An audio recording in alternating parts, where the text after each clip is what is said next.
last 10 years, thanks to digital cameras, more and more people are making their own movies, showing them on the web or in local theaters. Filmmaking has turned into the new garage band. Framelines puts a spotlight on the people who make movies on every level.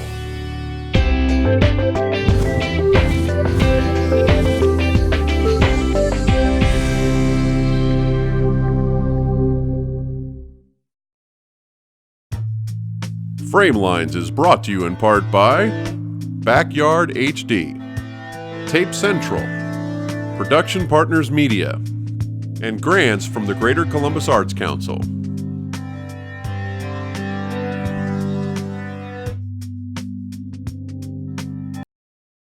Yunis, or EE to her friends, is a filmmaker from Cincinnati who has a diverse range of projects under her belt.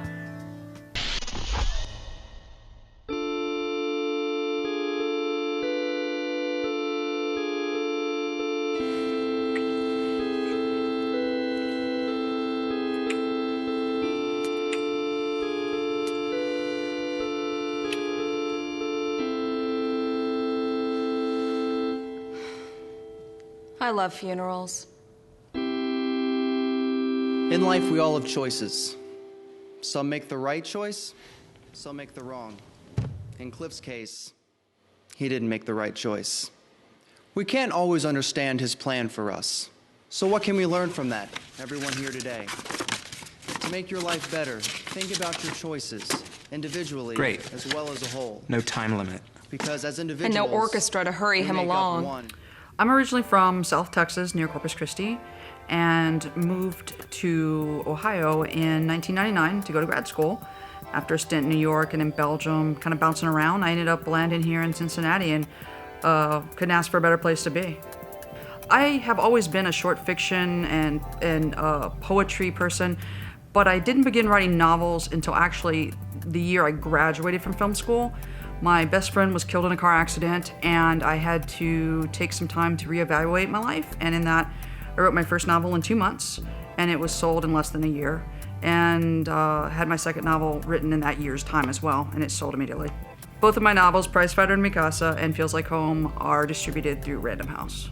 I had taken that period off between film school and coming back to filmmaking, doing the novels for young adults. And during that time, filmmaking had sort of exploded in the indie scene, especially with the availability of HD and the advancements of the Panasonic. So about the time that I was coming back to filmmaking, I was offered a direct-for-hire job for the film Vanessa Rising. And so at that time, that was when I really began to work with HD and the Panasonic, and it just blew my mind, the quality that you could get on these cards versus having to pay for 16mm film, which is beautiful, but the price can be very painful in the pocket. So I'd definitely say the explosion of the independent film industry based on the new advances in cameras made an opportunity for me to come back and do the work that I wanted to do. One of the things I was really excited about directing, it really challenged me, was Fallen, which was set up to be sort of a mini web series with the idea of being able to pitch it in LA. So when we first shot it, we didn't realize that it was actually going to be put together in a larger web series, so it made editing a little tricky. But we had a composer in LA, Rob Goki, who was phenomenal, and then we had a graphics designer in Belgium, and then we had our main crew here in Ohio. And it went over a period of about 8 days. We shot about 42 pages. We shot it in HD, and the performances, getting to do green screening, things that I had never worked with, it just exploded my mind at the possibilities of what filmmaking had become. And so Fallen's definitely something that was a turning point for me, in that I would start to make a lot more projects a lot more quickly, and really getting a sense of how the technicals can be so much more part of the filmmaking, but the story is always the core. Currently, I am working on Bubbly, the web series. Bubbly premiered at the 48-hour Columbus Film Festival, and we won a couple of awards there, the actual movie. And from that, Josh Flowers and I were very captivated by these characters. And so we immediately went out and wrote and shot 4 episodes. And it was just sort of great because these are the darkest people in the world, and to get to kind of hang out with them just a little bit longer and create this series was very exciting. It's an invitation for Gene's birthday party. Didn't that just happen? Yeah, but that was his real birthday. This is for his half birthday. okay? All you need is one of these. Huh? Well, I am running out of things to make fun of. I hate parties.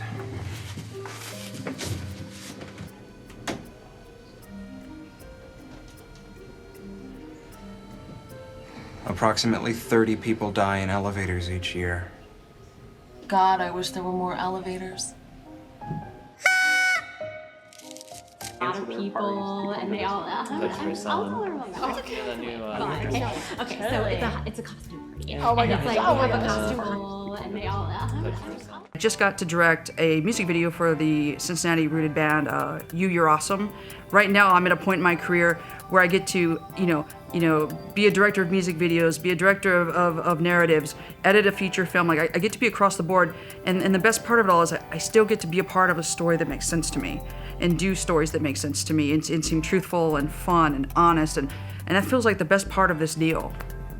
We always talk about filmmaking as though it's a collaborative effort, but when you really get down to the nuts and bolts of that, to get to that collaborative space, you have to really understand how that machine works. And so I've had the experience of working at as whether it's an intern or a production assistant or an assistant director and a producer. I've been kind of all across the board. I've even got to compose. So do I just want to be a director? No, I want to be a working filmmaker. I want to be someone who's out there collaborating with someone, helping them be the best part of whatever story they want to create. And I think that's the real high for me, is when I'm out in the field and I'm working and I'm doing those things and getting to be a part of that sort of collaborative machine and not overstepping my boundary, but staying within the boundary of my line. And sometimes I'm lucky enough that I do write for people and then they'll produce the project. A lot of the time I either collaborate with Josh Flowers now or I write my own projects, but I'm always looking for that something that someone brings in and I say, I really want to direct this. Can I direct this? Or I really want to produce this. I think this is a great story. And when I have that opportunity, it's golden. Definitely. Cleveland hosts an annual film convention and festival called the Indie Gathering.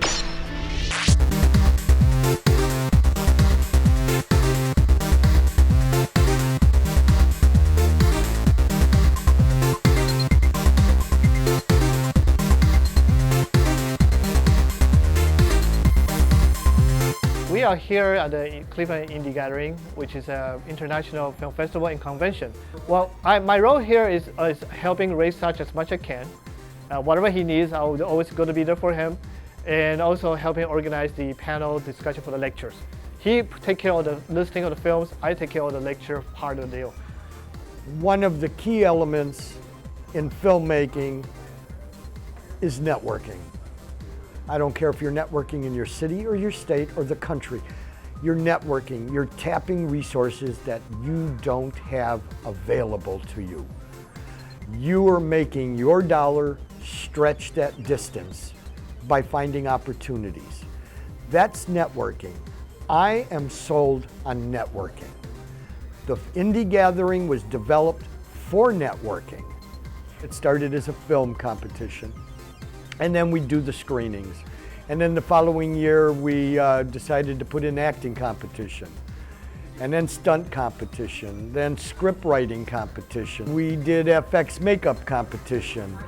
Now we're into film scoring competition, which is worldwide now this year. In Cleveland, it's one of the festivals that you have film going on all weekend long, and you also have lecture going on all weekend long.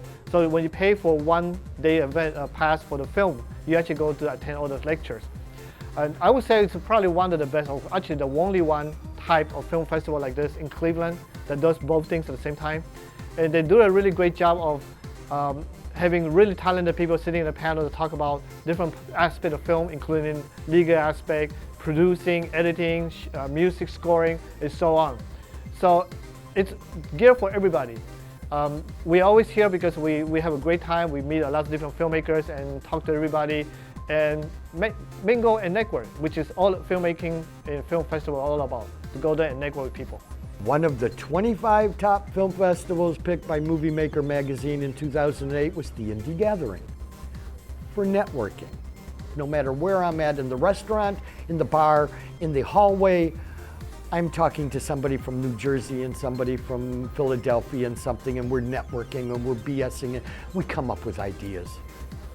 If all of Ohio were here in Independent, hypothetically, they'd be drawing a lot of resources from places they were not necessarily connected to. Best way to explain the indie gathering for your personal benefit is I have a Friday night, Saturday, and Sunday to evening going actively to choose whether I want to sit on a panel discussion about editing, or I want to sit into a lecture about paneling from someone who I admire and I want to learn from, or I want to go over here and watch this movie or that movie or that movie, or I want to visit a production company in the convention area. And if I want to combine these, I can do whatever I personally want for the weekend.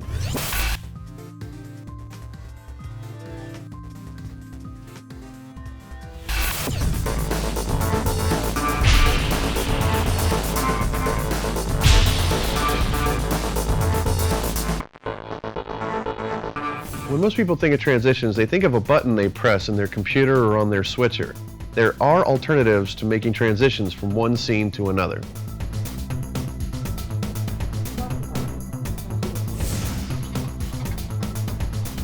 By still using the standard rules of editing with match cutting, cutting on motion, you can still use those rules, but use them to cross from one scene to another, like this.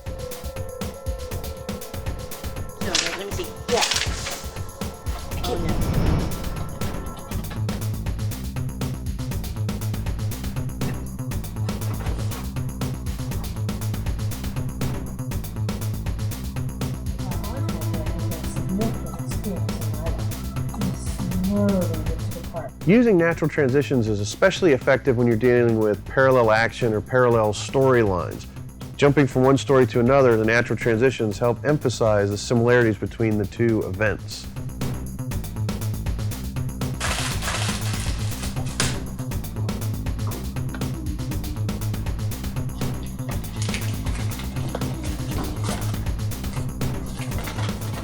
In narrative storytelling, the transitions that you find in the computer tend to rip the audience out of the moment. So you tend to want to use more natural transitions in narrative storytelling, and you can leave reality shows and documentary work where the traditional transitions that you find in a computer or a switcher are a little more acceptable to the viewer. Are you okay? Oh my god, I can't believe he totally did this to you. Why would he do that? What's wrong with him? Doesn't he know what he has? But no, it's lost. I'm telling you, he's just... As with all transitions, overuse can lessen the impact. Using different transitions for different effects is far more important to emphasize a change. Sometimes a straight cut can get you from one scene to another. Other times you want to emphasize the change in location or time. When to use transitions and when not to use transitions is really up to you. Use your best judgment. Framelines takes a look at Arbor Avenue Film's latest short film, Eroded, shot in Central Ohio.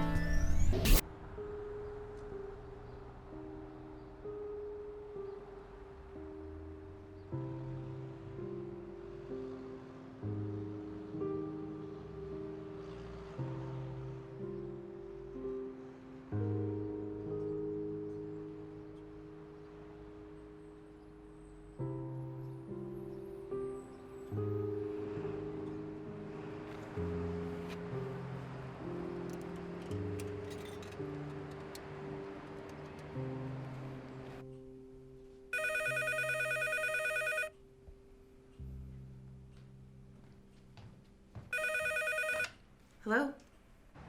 Hey, sis, it's me. I didn't want to wake you, I just wanted to get an early start to the day. That's all right. Are you okay? Yeah, I'm fine. Just some errands to run. Everything's fine. Don't worry.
And Eroded is basically about a brother and sister who are trying to kind of make it through or live through the aftermath of a horrific car accident.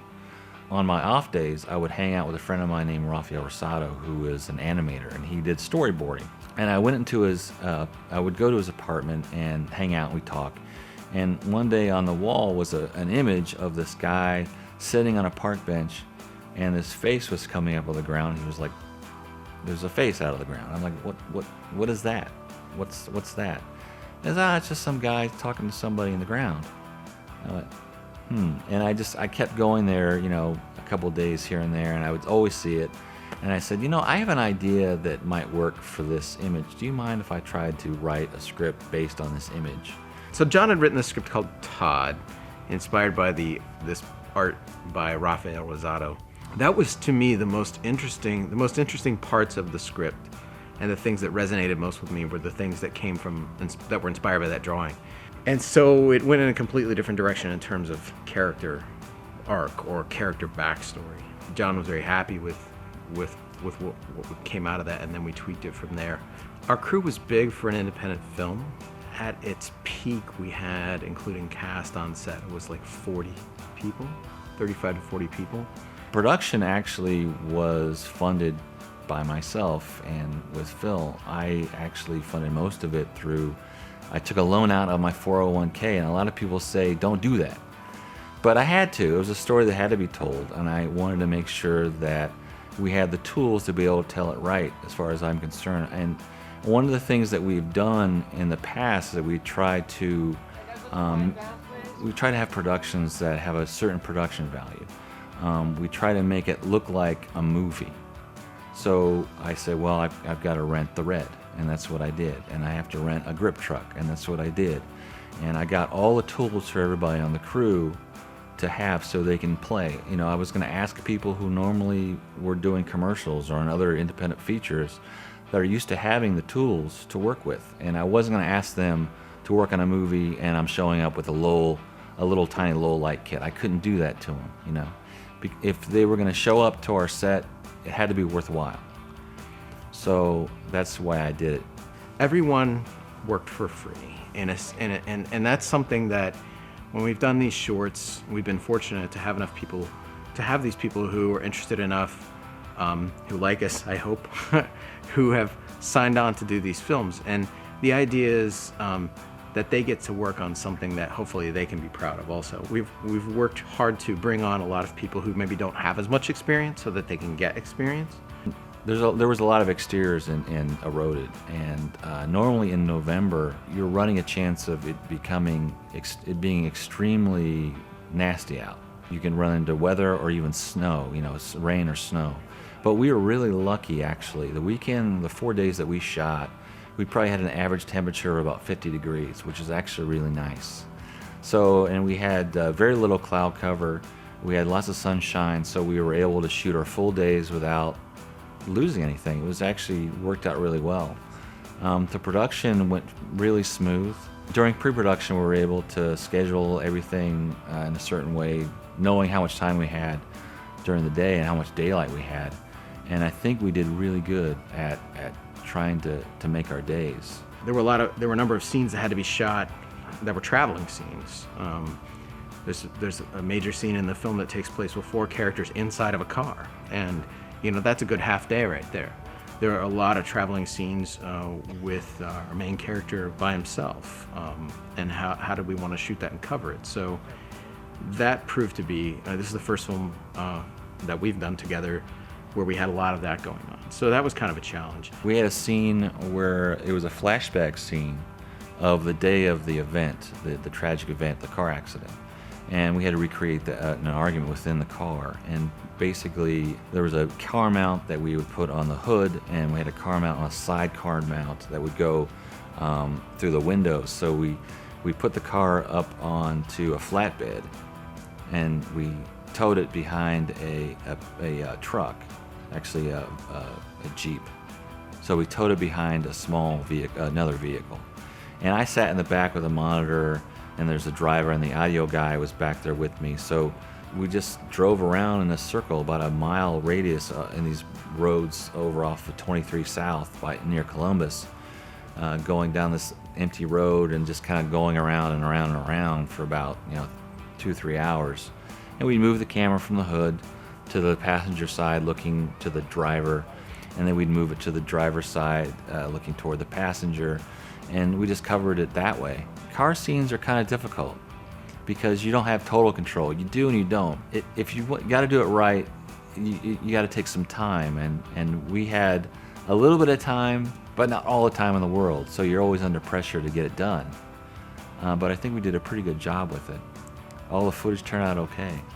And the audio was a little bit funky because it was so loud in there. We had a generator running because we had a light that HMI light that was blasting into the car, so we had a little putt-putt generator.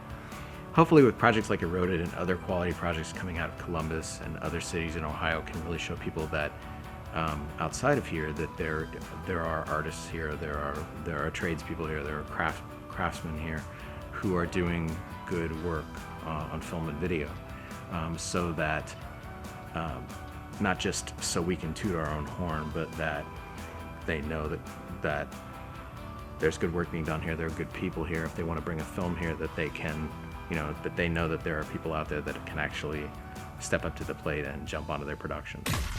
Peter John Ross hosts a roundtable discussion on criticism and indie film. Okay, so pretty much what we want to talk about is kind of how, we have a panel of critics and filmmakers and former filmmakers that are now critics, and I want to talk about, how does criticism affect the indie filmmaker? Like, more importantly, we'll start with the critics, it's like, do you take into account in your review, the budget of the film or anything to do with how it was made, or do you only look at the film?